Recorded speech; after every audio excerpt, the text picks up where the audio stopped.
दोस्तों नमस्कार। एडमैड stories YouTube channel पर आपका स्वागत है। ये दुनिया दास्तानों से भरी पड़ी है। हजारों लाखों कहानियों के बीच हम भी आए हैं कुछ कहानियां सुनाने आपको। आपके दिल के दरवाजे पर दे रहे हैं दस्तक। अपने दिल के एक छोटे से कोने में हमें भी जगह दीजिए। एडमैड स्टोरीज पर हम आपको सुनवाएंगे कुछ अलबेली अनसुनी कहानियां जो लिखी हैं हमने और हमारी मित्र मंडली ने। पापा, मुझे ऐसी ही फ्रॉक चाहिए, बस वो बीच में लाल रंग का वेलवेट होना चाहिए। टीचर जी ने कहा है हम बीच में रहेंगे, सबसे आगे। फ्रॉक लाल हो और खूब रंग बिरंगी हो। एक फोटो दिखाते हुए सुहानी ने अपने पापा दुलारे से कहा। दुलारे ने होश संभालते ही टेलरिंग का काम सीख लिया था। अब या तो टेलरिंग मशीन थी या फिर सुहानी, दोनों के दोनों पक्के साथी। अपनी बेटी सुहानी के सिवा अब उसके जीवन में खुश होने की कोई वजह बाकी नहीं थी। जब उसके रूठने मनाने की उम्र थी तो माँ बाप सदा के लिए उससे रूठ कर चले गए। सिलाई का पुश्तैनी काम संभाला, जीवन संभलने लगा।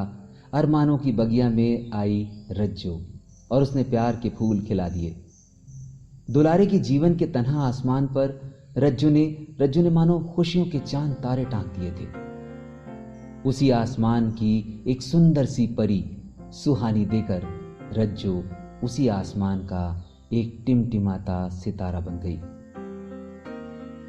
पागल हो गया था दुलारे। दिन भर रज्जू की तस्वीर छाती से चिपका कर गांव की गलियों में भटका करता। शुरुआती दिनों में तो सुहानी जैसे अनाथ हो गई थी। फिर भगवान को उस नन्ही सी जान पर तरस आ गया। उसकी काली काली आंखें, गोरा गोल चेहरा। रज्जू अपनी ही छवि तो छोड़कर गई थी सुहानी में। बस फिर क्या था। सुहानी ही अब दुलारे की जीने की वजह भी थी और खुशियों का सबब भी। और हो भी क्यों ना, रज्जू ने दो ही निशानियां तो छोड़ी थी उसके लिए, सुहाग की लाल साड़ी और दूसरी सुहानी। मंगलसूत्र भी था, मगर पिछले साल सुहानी की बीमारी पर निछावर हो गया। तब कितना रोया था दुलारे। स्कूल से एनुअल फंक्शन के लिए फ्रॉक की एक डिजाइन लाई थी। फोटो देखते ही दुलारे की आंखों में चमक आ गई। जब जब वो किसी भी बच्ची की ड्रेस बनाता तो उसमें से थोड़ा सा कपड़ा निकालकर सुहानी की किसी ड्रेस के लिए अपने पास रख लेता। उसे यकीन होता कि इन टुकड़ों को जोड़कर सुहानी के लिए खूबसूरत सी ड्रेस बनाई जा सकती है। जो भी फ्रॉक बनती, लोग देखकर बस दंग रह जाते। गांव के लिए तो मानो वो फ्रॉक नजीर हो जाती। इस बार भी उसे यकीन था कि इन छोटी छोटी चिंधियों को जोड़कर वो एक शानदार फ्रॉक बनाएगा। ऐसी नहीं बनेगी सुहानी, इससे भी शानदार बनेगी। उसने अपनी बच्ची को एक पक्का यकीन दिलाया और मिशन फ्रॉक पर जुट गया।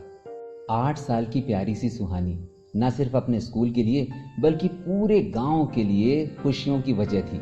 घूम घूम कर लोगों में खुशियां बांटती।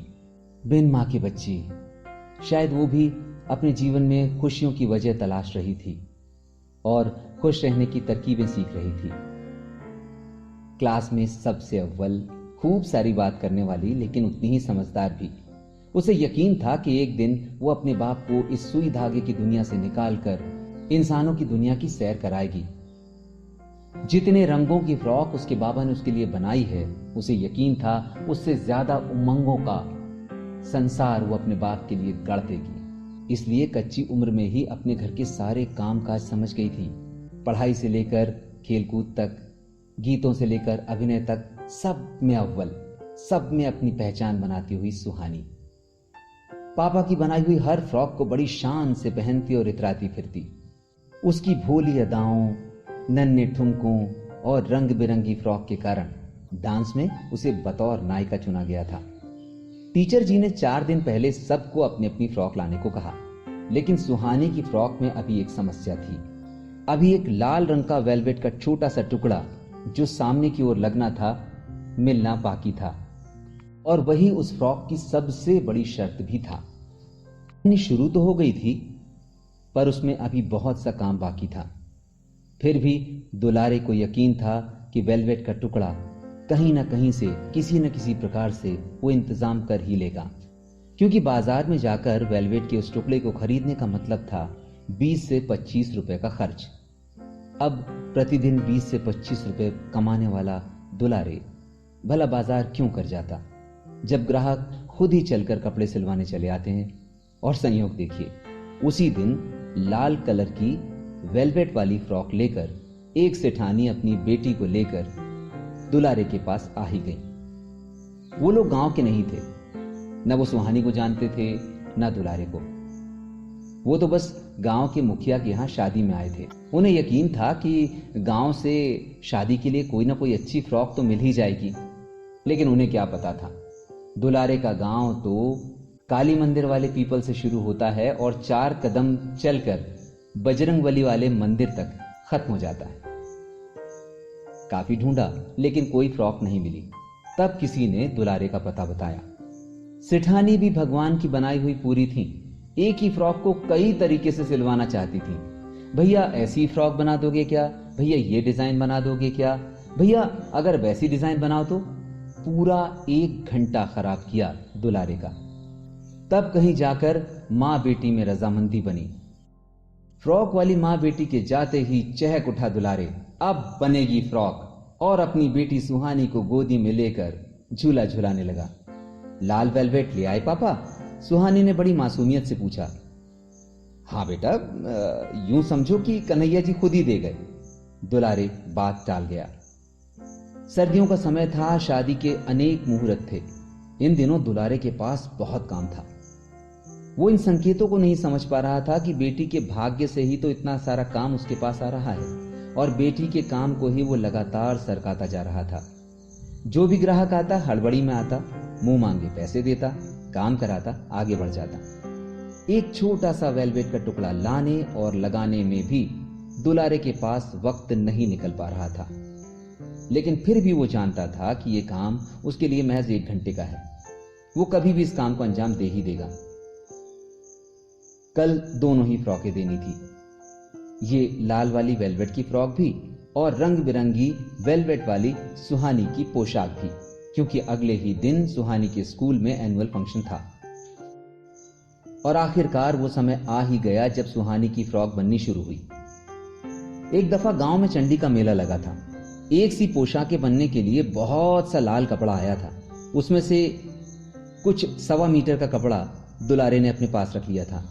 कहते ना कि अहीर के घर का गोबर और दर्जी के घर की चिंधी कभी बेकार नहीं जाते।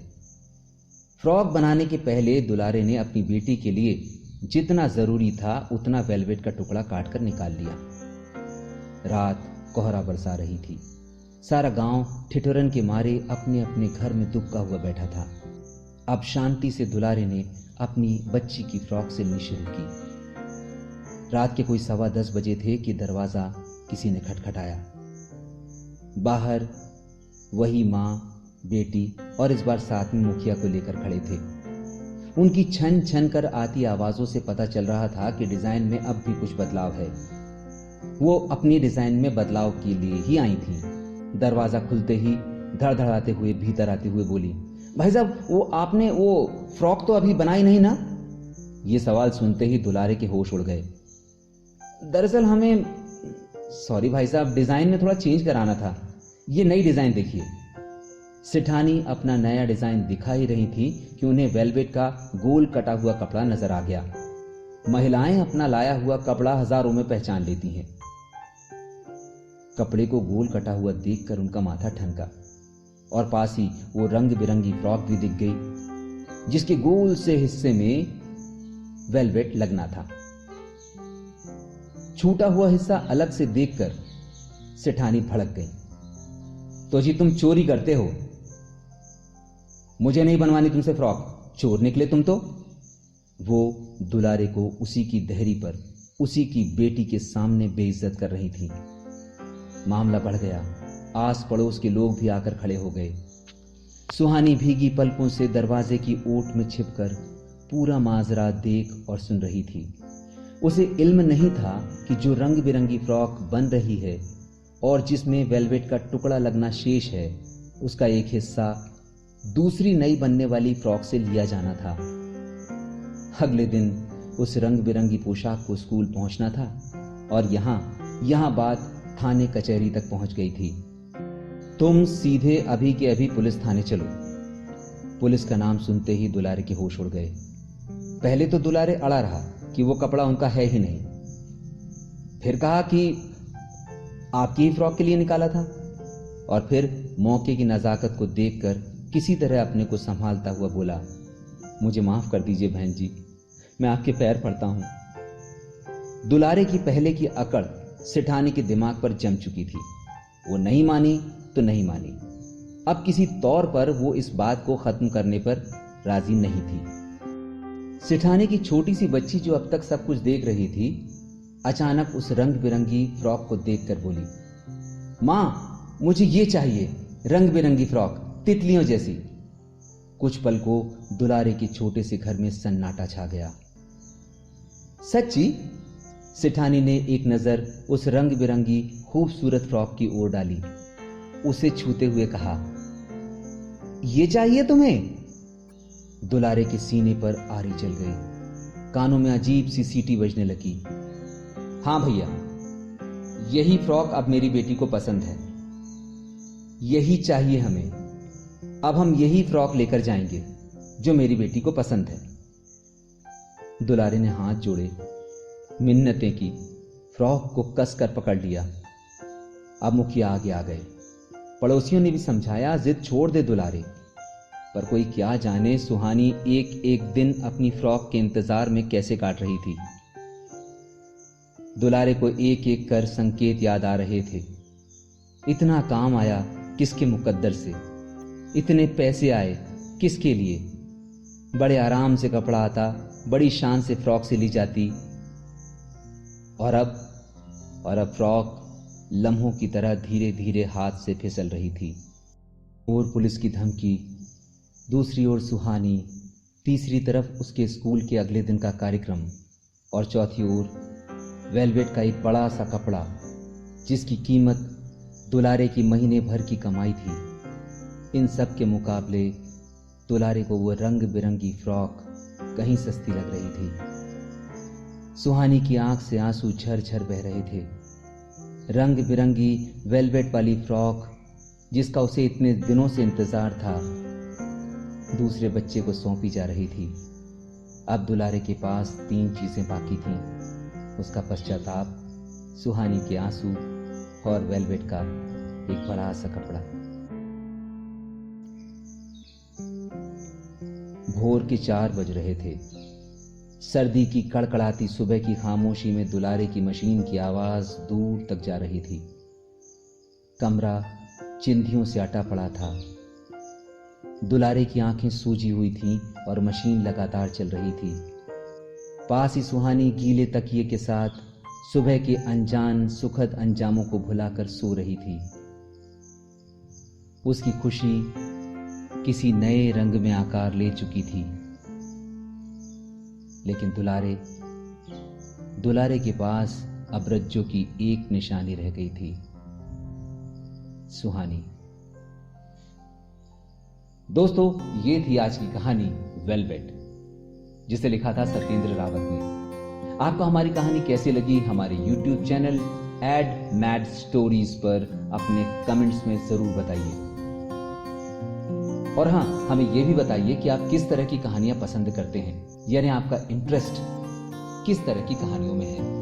और हाँ, यदि आप लिखना जानते हैं, लिखना चाहते हैं, तो भी हमें हमारे ईमेल एड्रेस admadstories@gmail.com पर अपनी कहानियां लिखकर भेज भी सकते हैं। हम आपसे मिलते रहेंगे, तब तक स्वस्थ रहिए, व्यस्त रहिए, मस्त रहिए और जुड़े रहिए एड मैड स्टोरीज के साथ।